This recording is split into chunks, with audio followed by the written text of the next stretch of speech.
Alright, and we're back. So we're going to be doing another pipe kit today. You can see this is the new one. You can see that the hole on the new ones is smaller. So that's a good thing because the walls are very thin on the old guy. So basically my plan was to still do the same depth of cuts and then hopefully have a thicker wall so that it could be smoked more like a regular pipe, pretty hard, and not get overheated. It's going to heat up some, but the older one with the large hole, there just wasn't enough wood there to really go after it and feel comfortable with it. So anyway, um, I thought this one would go a lot faster. This pipe after doing the first one, I was like, oh, I know what I'm doing, and it'll just all fly through it. It definitely did not happen. Maybe it took longer. These things are a mess. If anybody else wants one, it's gonna be $1 million, and maybe one or two of your firstborn children. This one is we're doing a satire. I have no idea how to pronounce it. Basically, it's a half man, half goat kind of symbol there that comes from a bunch of different cultures, been mixed up, and it's been redefined over and over again. And basically, I just kind of used what I could. And what would work with the design. The horns were a huge part of it. Getting those to work with this block and trying to make it look like the thing's not carved out of a block and have them still look natural and large. There really wasn't enough room on this block to have them go out straight. They just would have looked like little nubs. And they probably would have looked like, more like devil nubs. So I was going to wrap them around. I didn't know how that was actually going to work three-dimensionally. So I really just kind of aimed. I was like, I'll do his face, and then I'll just kind of slowly go into the, horns and feel them out as I go along. One of the issues with these kits, or at least the ones that I've gotten, again, they've changed every time. There's so much extra wood in places where you're not going to be carving. I mean, maybe there is some design that has a bunch of ridiculous stuff on the back, but there's so much wood on the back, and you can't just go after it because they've done the stem already for you, and that's already at its final place. Like, you can't hit that at all, you can't scratch it at all, and all the wood that comes off nearby there has to go into that, seamlessly. So you can't really just like mess around back there. I tried to use power tools on this one. It didn't really help that much. I ended up still having to take it off by hand for safety reasons, and I mean safety reasons for the pipe. Because on the other if you haven't seen it, there's this other wood spirit pipe carving video. That was the one you saw in the beginning here. I tried to do the whole thing, all the carving at least, with just a knife, and on this one there wasn't such restrictions, and so I used some V tools and gouges, and also it's going to try to use some of the more of the Dremel carving tools, the rotary bits. They really just don't.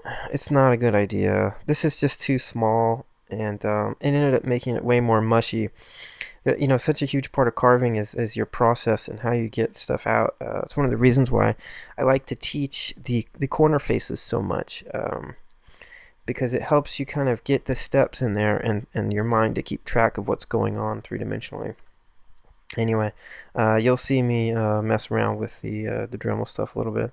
But again, I just couldn't do it much on the back anyway, so yeah, you can see there's, if we put the wall on there, there's really not a whole lot of room up front for that face. It just has to be so shallow. However, on the back, there's, double, triple this amount of wood. Maybe I should start putting the faces on the back of these things. I don't know, but it's got a really weird shape in the back. It's not like you can use it, because I think they've used it on a lathe or something. It's got this rounded out back with these horns on it. Anyway, so there we are, sketching it in somewhat, trying to figure it out. Where we can get our. There's just not much room, by the way. To get a little bit of a beard, and to get horns on top, and to get a nose that's not completely smashed. There's just it's so little to work with. So this is one of the bits you can use. This is like their little cutting disc, which actually works really well.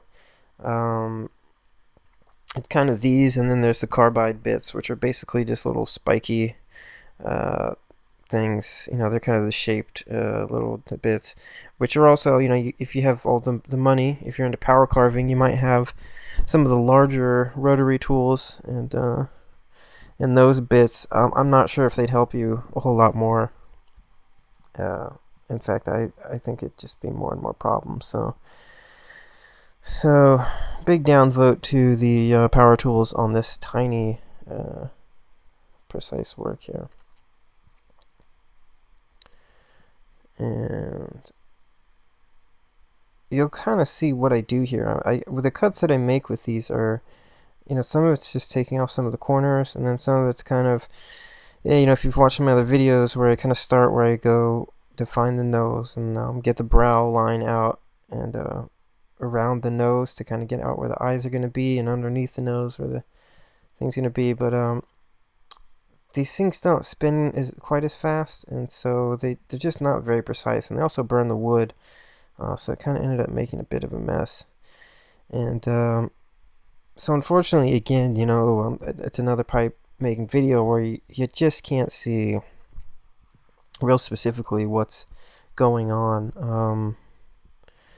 To really show in steps that you can kind of categorize in your mind, you have to do this kind of Bob Ross kind of magic trick where you have a plan that you can do, like a face, and be able to get the wood out in steps so quickly and efficiently that people can see step by step what's supposed to happen. And I don't know. You just can't do. I can't do that with these. It just takes too much time, and I don't know.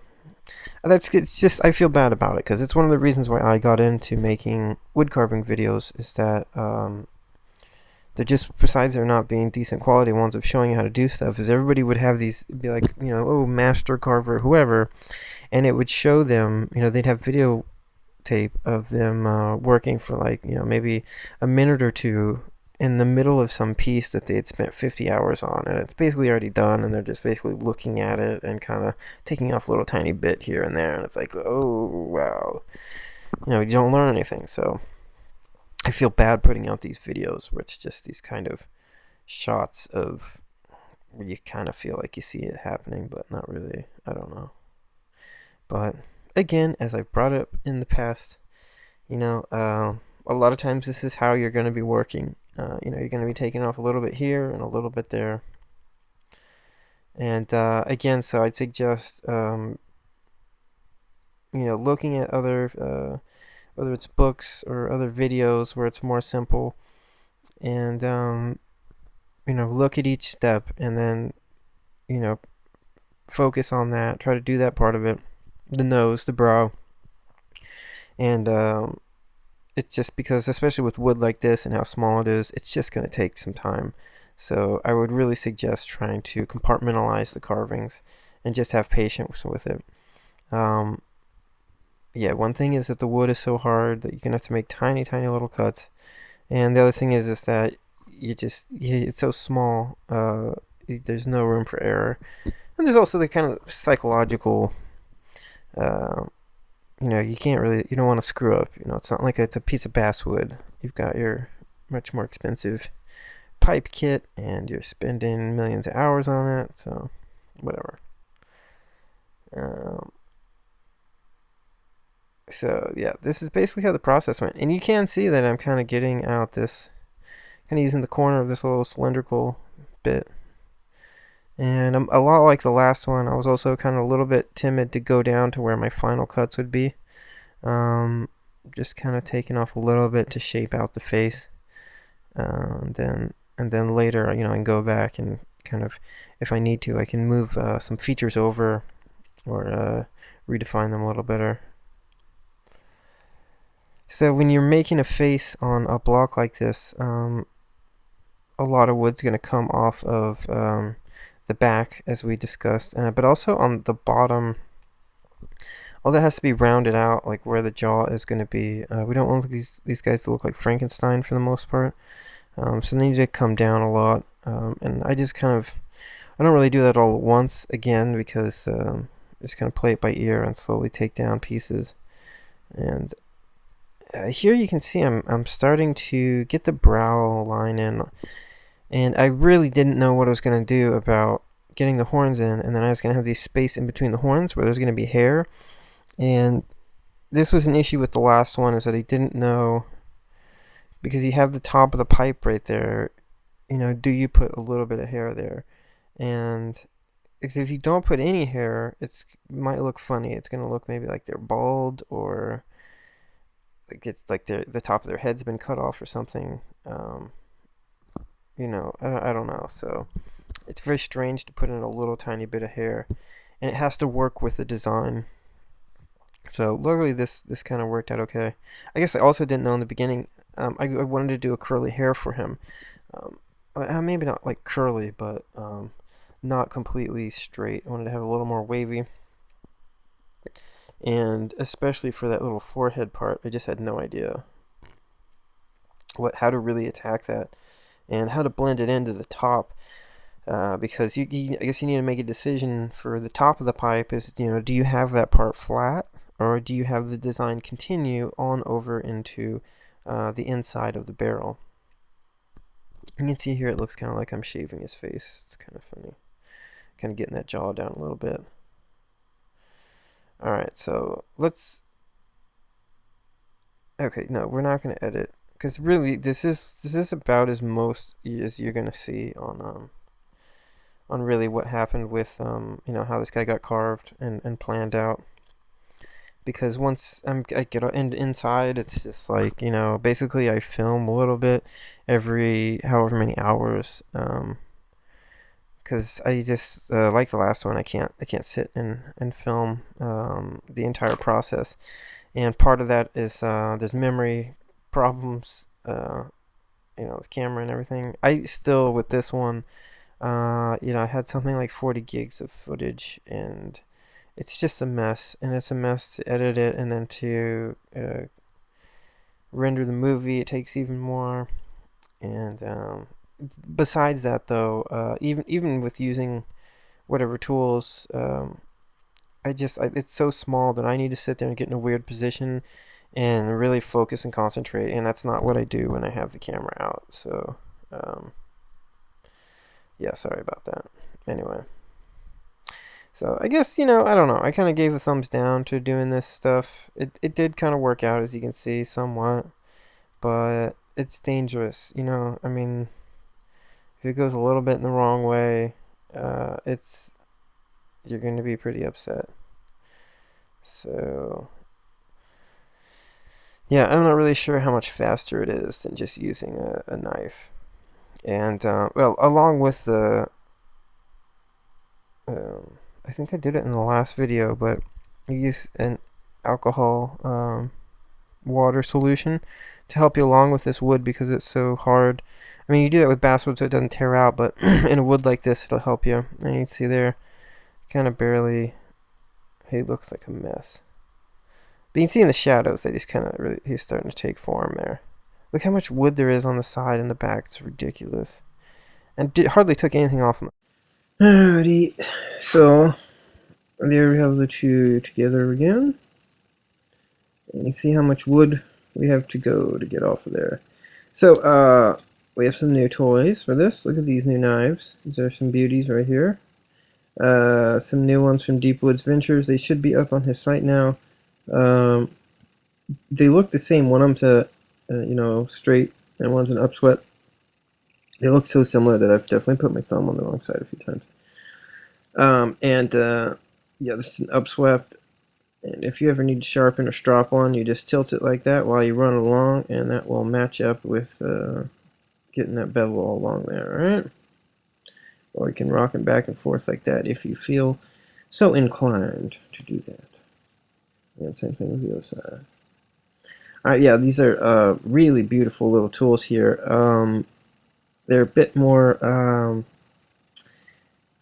don't know. They're a little bit more on the gentleman side of carving. They're very good for detail, and they don't just they're not like super thick.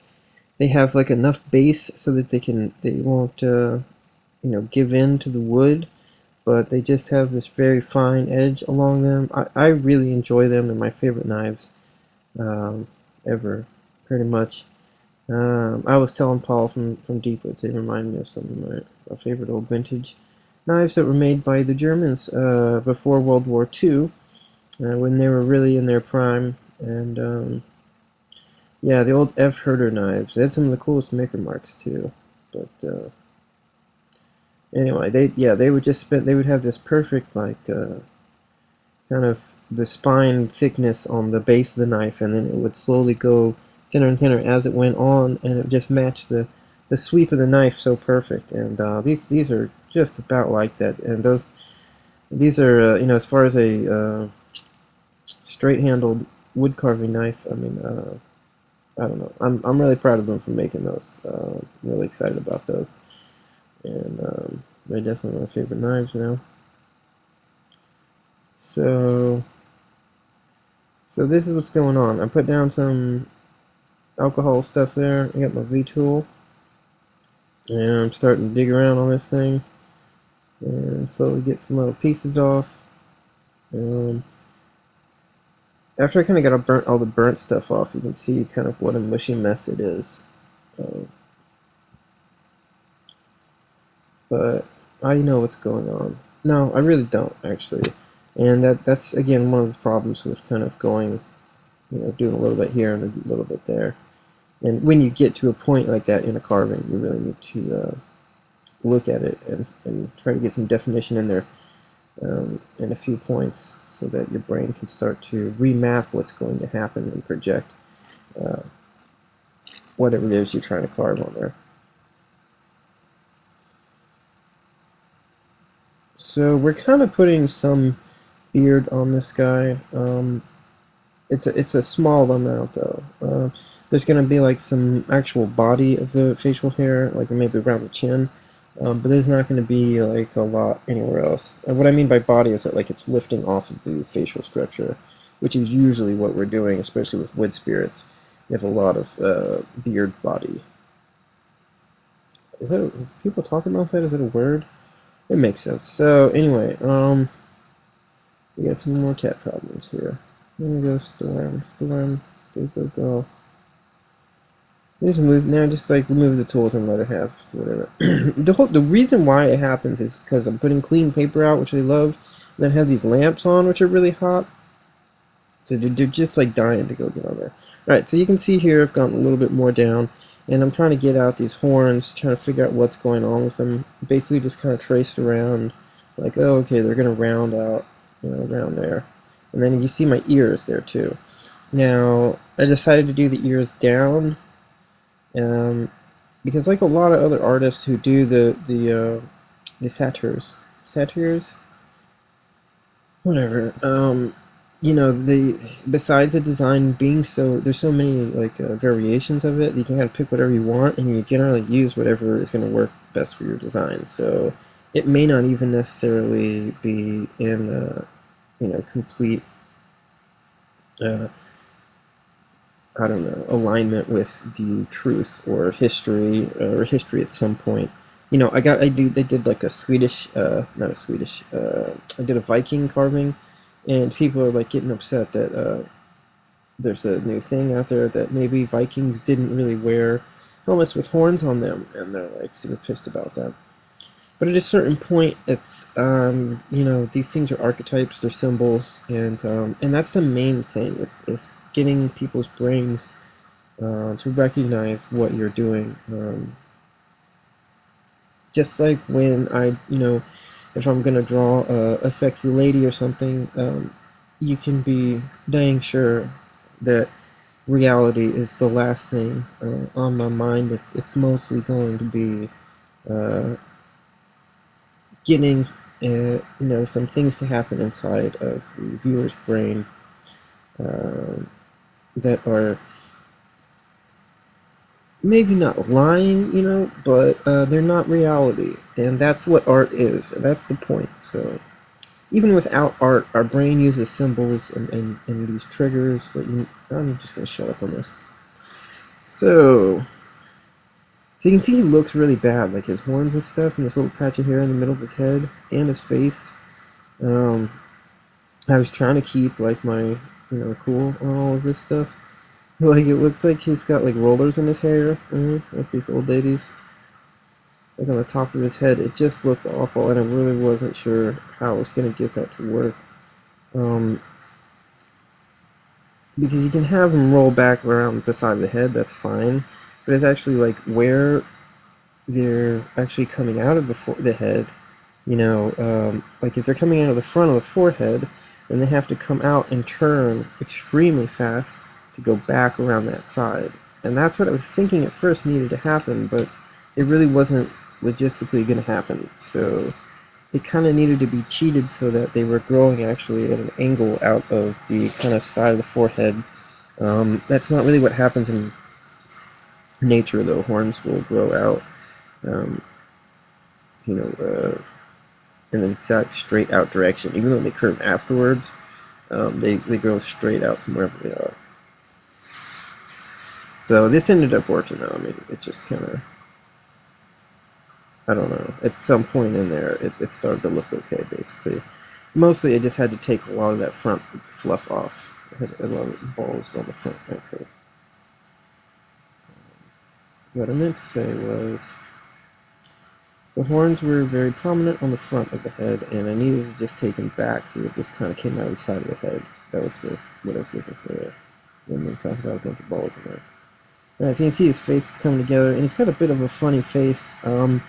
This was part of him not looking like a demon, right? Because he's going to have horns and whatnot. So I wanted to have his face, and it does go along with the kind of sadder thing is that these guys are kind of, joke tellers, or they're, in some situations, they're a little bit sexual. But they're not angry, serious guys for the most part. I forget which movie it was. Stanley Tucci kind of is my maybe most. No, actually, there's also the kid in Percy Jackson, the Lightning Thief. I had what's his name playing Satyr. But anyway, in both these guys, they're playful characters, right? So I wanted to kind of keep that in this, and especially for me because most of my spirits and faces are extremely. Did you guys hear all that clicking? I had to replug my computer and I saw the light turn red. It's not good. Alright, well, too bad. What was I saying? So yeah, so we wanted his face to be like a little bit light and a little bit happy. And there was also this kind of idea that I had of, and I'd seen it in some other kind of modern satires, of the way that the beard and face would go, and kind of have. At first, I was thinking maybe not even have any mustache at all, just have this kind of bottom beard that kind of comes to a point. And I was looking at some more, and they did have the mustache. It was just like, again, I was discussing earlier, like no body to it. So basically, we're just painfully trudging through this and the shaping of it, and not really knowing where things are going.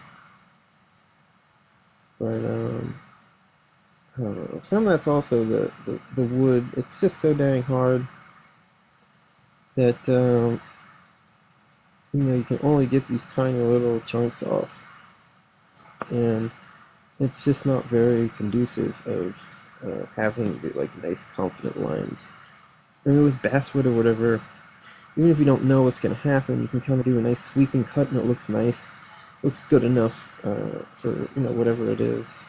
But with this, it's like, because you can't do that, and you have to like basically tear out all these little pieces.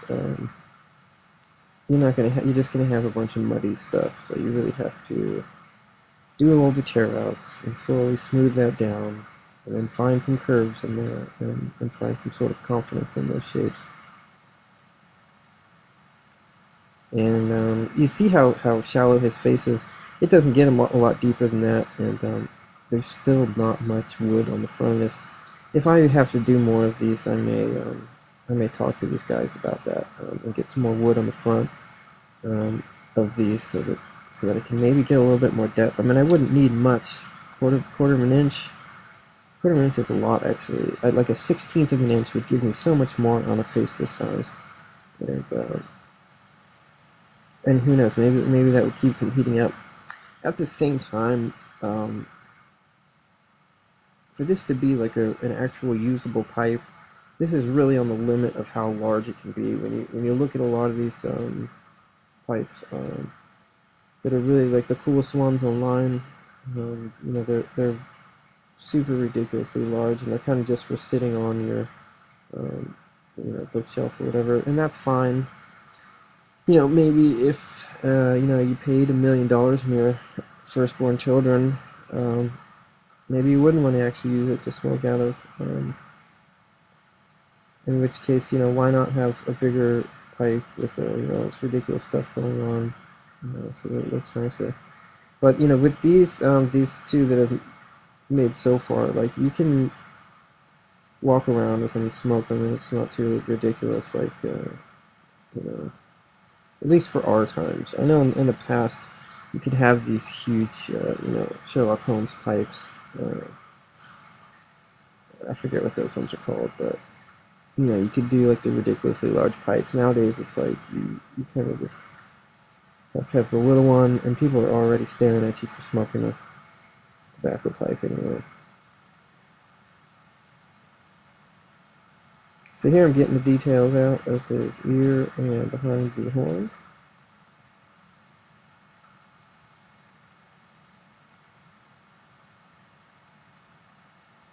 Alright, I'm going to pause this for a second while I think of some jokes to tell you. Okay, so I just realized that the last 13 minutes was recorded without my real microphone, and it was the built-in microphone from the computer. I am terribly sorry about that.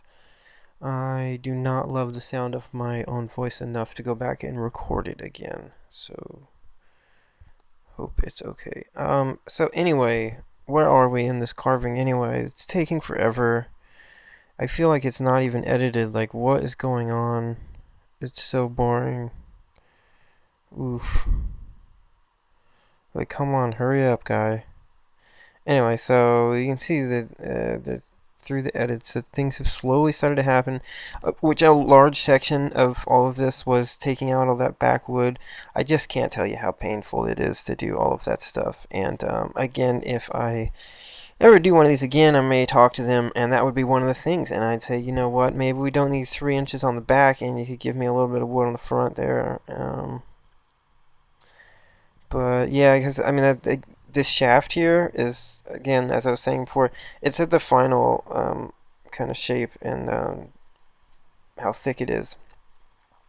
So you can't like dig your knife into it. You can't do whatever, and it's right in the way of doing all of that, removing all the wood in the back.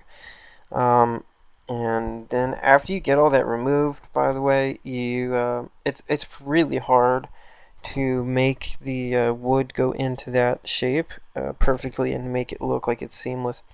It's ridiculously hard, and even with the sanding, you have to understand that the sanding is going to take down that layer too when you're taking it down. You can't just sand down your carved part and not touch the other part that's finalized, the stem.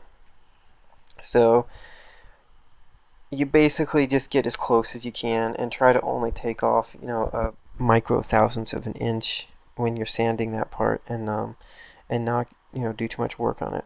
I'm not, as I say over and over again, I'm not a very patient person. I'm not very precise.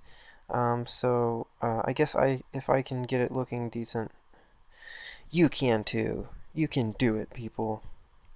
So here we're getting the ear out there a little bit, and at this point we kind of know what's going on with the piece. So it's a matter of really just trying to make this stuff look three-dimensional. Why do we turn upside down all of a sudden? Anyway, digging out that ear and digging out into the horns and really defining them on each side, and then in a more subtle part, we'll want to make the skull look more round, and not just have a flat dugout area in between, the ear and the horns there, but really have it round back just a little bit into where that meets the horns, so that it feels like it's going and wrapping behind there, and it's not just a piece. And it's little details like that that can really make a piece stand out a little more, especially on the side here where it's not a lot of detail. It's little stuff like that that will help it look finished.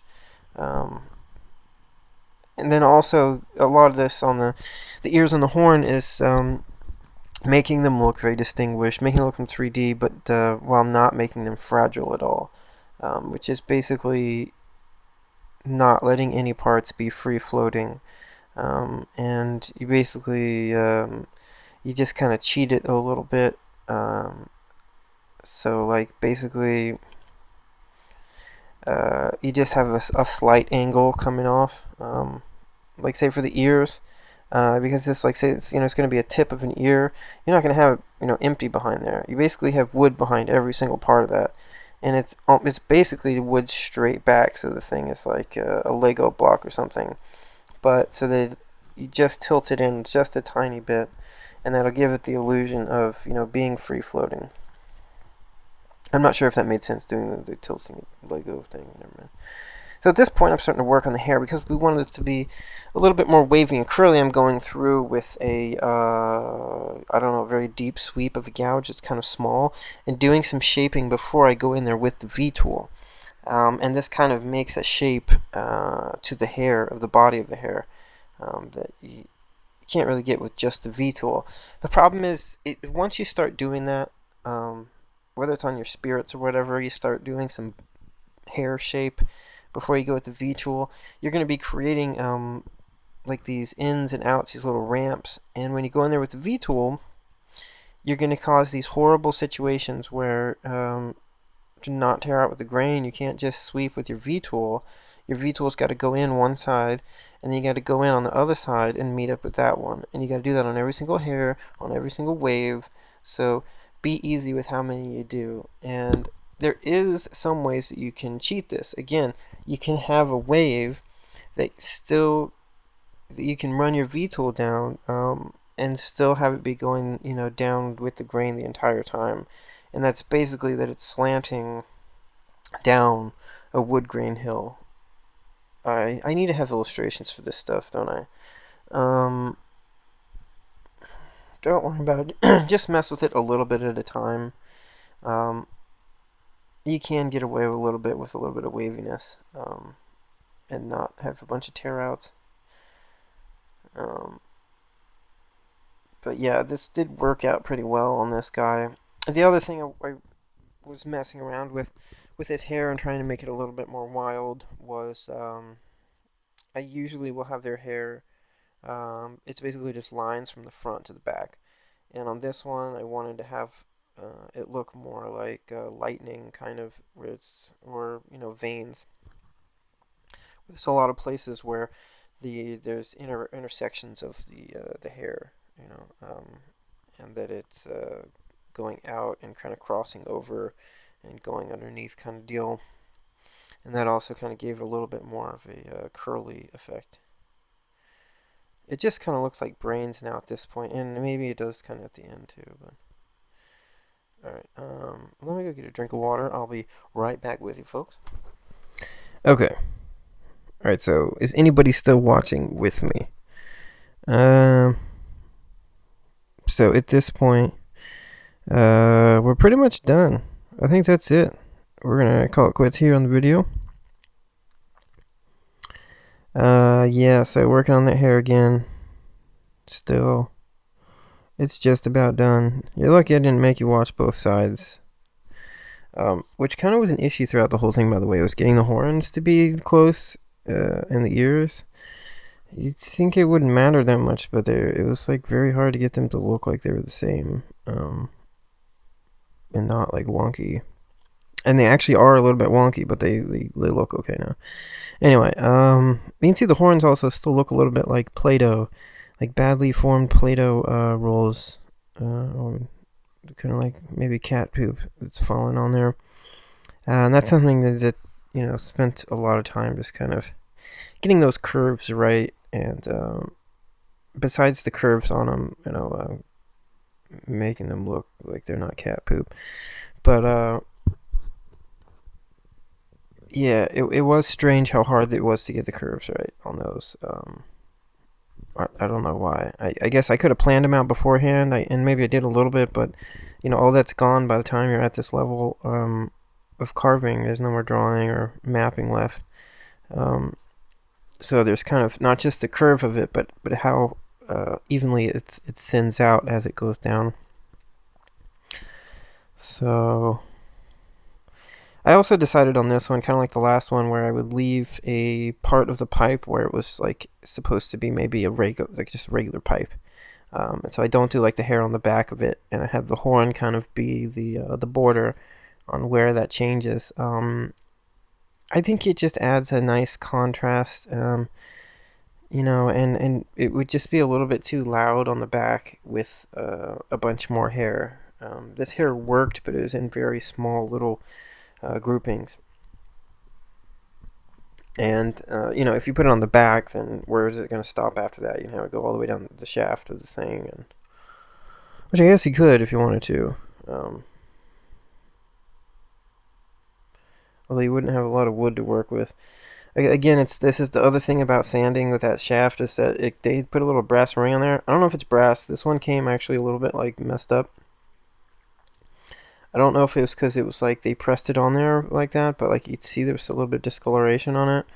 Um, I don't know. Maybe it just buffed off over time or something, but um, yeah, that's another thing you have to watch though. Is that like you can't scratch that. You can't take the wood down below that, or else it's gonna look weird.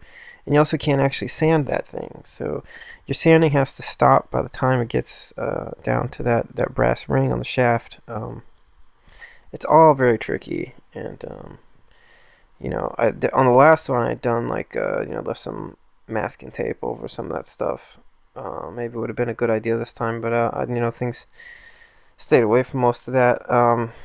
Here's the other issue though, is with that ring, because I don't think you can take it off and put it back on like normally. So if you are polishing it or sanding and whatever, it's gonna take off it's gonna get black on the polishing, and it's gonna put it straight on the wood right next to it. Or if you light sanding or the polishing, it's gonna turn the wood black. So then you're gonna clean that again. It becomes a huge mess. I don't know. I think everybody should just give up on this project right now. There's too many pitfalls. There's too many challenges. Let's just all promise not to ever do this again. We'll say, look, it happened here. That's enough. All right. Successful twice. I don't know how these guys are staying in business, and I wonder what everybody else's their kits look like. I mean, I don't know. Maybe they're like way better than mine are. I know there are a lot of guys out there who make their own pipe from scratch. So that may be what would need to happen, and that would be easier as if I maybe just made the whole thing from scratch. The problem is it's really hard to get like a really good bowl and stem without having like a pretty heavy duty drill press and lathe. And although I have a drill press and I have a lathe, they're not quite heavy duty enough to get those consistent. And then to do to get the stem to fit perfect and everything, that's just not my cup of tea there. And not to mention I'd have to have some cured wood, which I never have. Anyway, let me quit talking smack about that, because this is probably the most exciting part of the whole video. I'm doing the horns here. This is the texture I decided to do. Was just basically this is the same deep sweep that I used earlier for the hair stuff. It's probably a Vanier, 11 or something, maybe a 10, maybe 4 or 5 millimeters. It's that flex cut one, and basically just went around there. I kind of, went from the spots of, right in the middle, straight out, on the top, straight out. You do it like a clock. You do one in the middles of those, and then you match up those. And I'm putting a lot of alcohol in there too, as you keep seeing me do, so it won't tear out too much. And try to complete them around these corners enough so that it'll look like, it's completing, but without actually completing it, because it's just going to dig into that fur, and your tool's not actually going to fit in there. So it's kind of a balancing act, I guess. I'm getting that to look like it's working out. But I was pretty happy with the result on that. It was definitely necessary to get a texture on these horns for them to work out. The horns turned out to be, probably the best part of the pipe.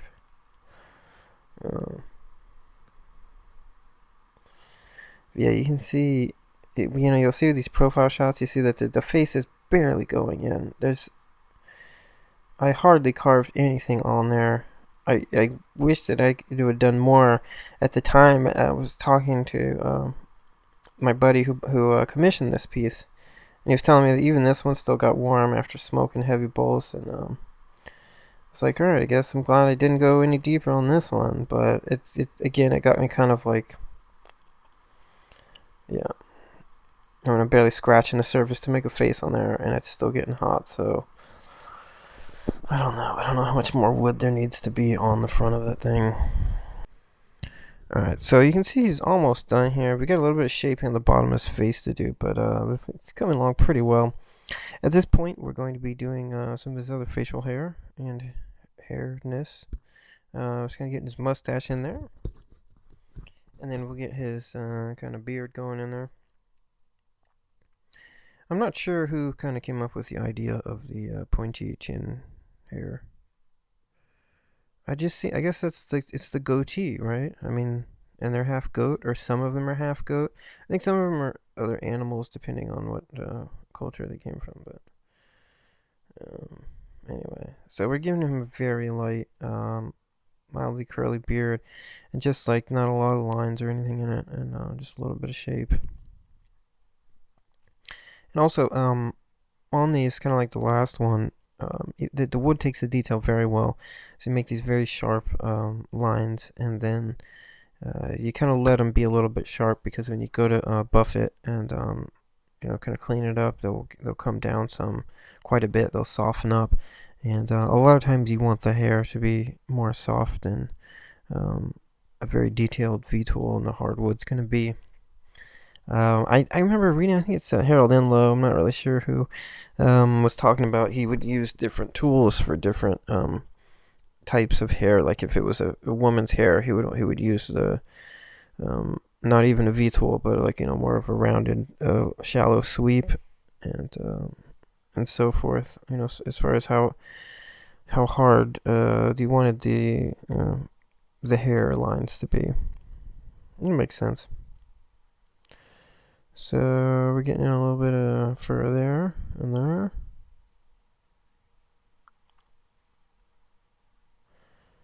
And this is just flying along, isn't it? I think he still needs a little bit of work on his little patch of hair in between his horns. But let's see there's his goatee right there. Okay, and there, we're done. Yep, okay, that was all the footage. You kind of skipped some there, but yeah, okay, you can see I just kind of basically did some more lines on all this stuff. Basically just got the hair a little bit more figured out and sanded out. All the rest of them, by all the rest of them I mean the back of them, really got that going straight into the shaft without any extra bumps. And you can see that you can see lines in there and stuff. The grain turned out to be on a really funny angle, and it had been causing me problems the whole time. I had no idea, so that was kind of funny. And so you can use one of these things to sand them out a little bit. It's kind of sanding. It's kind of somewhere in between sanding and polishing. But it can help, especially with the hair. And it's kind of just like also using a toothbrush, where it cleans out all the little chunks that maybe were half in there and half carved or whatever. It's in the little detail spots. And there we can see him doing there. I think some of the brushes, they have different like grits, and some of them do actually sand a very tiny bit. On this wood, not really. It's more like just a burnishing sort of thing going on. And this is kind of what I'd figured in the original ones that I was working on, the other pipe, because again I can't I can't do a polish like the regular pipe guys do, because of the details and because it would wear down too much of the what I'd carved there. So I can't do the regular waxing and whatnot. So it's been a kind of a process of learning along the way, what they can take and what not. On the last one, I kind of messed up on I messed up on a lot of things, but in general, over time, the problems kind of figure themselves out. Like on the first one, I'd done wax. Both of them, I guess, it was finishing problems. And on the first one, there was more finishing problems, but this is something that you handle, so it does get kind of fixed over time. Anyway, on this one, I ended up putting too much stain on it, and the stain ended up getting into the wax, and then it was kind of bleeding wax for a while, and I wiped off as much as I could, but then when friend got it, and once it got heated up, it started to let go some more, so then he had to wipe it down after being heated up. Anyway, so I've been learning my lessons. I don't think there's anything else that can go wrong. So this is one of the issues that happened, was that to get the color I wanted, I used two different colors, and they're different for some reason. One of them's like very thin and like watery, and the other one's like very gelatinous. And by the way, you use leather stains, and you do that because they're water based, and they're made to still stay in there. If you used like a wood stain, it would go way too deep into the wood, and you'd end up smoking it. So that's why you use the leather stains. They're made to penetrate a little bit and stay there forever, but not all the way. But anyway, so the on most of these brands, if you get like a brown, it will be way darker than it says. I got a light brown, and you see how freaking dark it is, and that was mixing it with a much lighter color. Anyway, so it took me a while to get the color I wanted, and that's what happened, is that basically I got saturated with too much of the stain. And so when I come back in here and it gets heated up with the wax and this cloth wheel, you can see it's picking it up there. And so basically it gets mixed into the wax layer somewhat. The other thing is that I can't even seal all of it anyway because of the detail of this piece. So that's just kind of what happens. In the future, I guess I'd have to just do a little bit more testing with the stain, and then maybe heat up the pipe in something, and so I could wipe out the colors, any of the bleeding colors, before I get it off to the client. But yeah, it turned out well. I think everybody was happy in the end, besides some of these issues. I'm not really a professional. I'm two pipes in at this point, so we'll see how it goes. I'm not sure if, again, we're not ever gonna make one again unless there's children offered and houses near with a beach nearby. So this is after like the wax. You can see it looks disgusting. So then you spend a bunch of time with a toothbrush, and you could go back to some sort of rotary tool thing that didn't have any grit on it. But you have to spend a lot of time with that. And we wanted him to get really gross with wax because we wanted to get it in as many places as possible. In the end, any kind of wax you use, whether it's carnauba or mix or bees or whatever, it's going to get rubbed off of there over time. And you can't put a varnish on there of any kind because you'll end up smoking it. And also, it's just because this gets handled by hand, it looks ugly, and wax will release slowly, and you can get a patina built up very nicely. So again, over time, you don't have to wax these at all. You don't even have to stain them. They'll get color on their own. They'll get all this stuff. So it's kind of up to you. But I'm happy with the way this guy turned out. His color looks really nice, and even after all of the rubbing on there, it did work out. And mostly, by the way, after I found out that he was bleeding a little bit, it was mostly just rubbing him down with t-shirt that's lint-free cloth. And here's some final shots here. had a bit of a hard time taking pictures of him because he's kind of a round thing. Even more than other carvings, he's something more that you have to see in person. So anyway, this pipe was for a buddy Randall, who's also a wood carver up in Canada, and he's hopefully been enjoying this and will enjoy it for some time to come. These kind of came out a little better outside, and then I pulled the camera out and zoomed in somewhat, and you can see my ghetto old backyard. I just moved. Anyway, hope you guys enjoyed that. If you guys would like a pipe, please start making children, and I'd like to know about their genetics before you have them. They need to be the firstborn, very specifically, certain eye colors and all this stuff. And they do mostly need to be healthy, unless they're conjoined twins, in which it's a plus. So you can fill out a form on my website and blog schpoingle if you'd like one of these made, and give me all your information. And I hope you guys enjoyed watching the video enough that you're ready to go through with this. And I'll try to make some videos more often for you guys. I know I just can't wait to hear my voice again for an hour straight. Alright, go safe.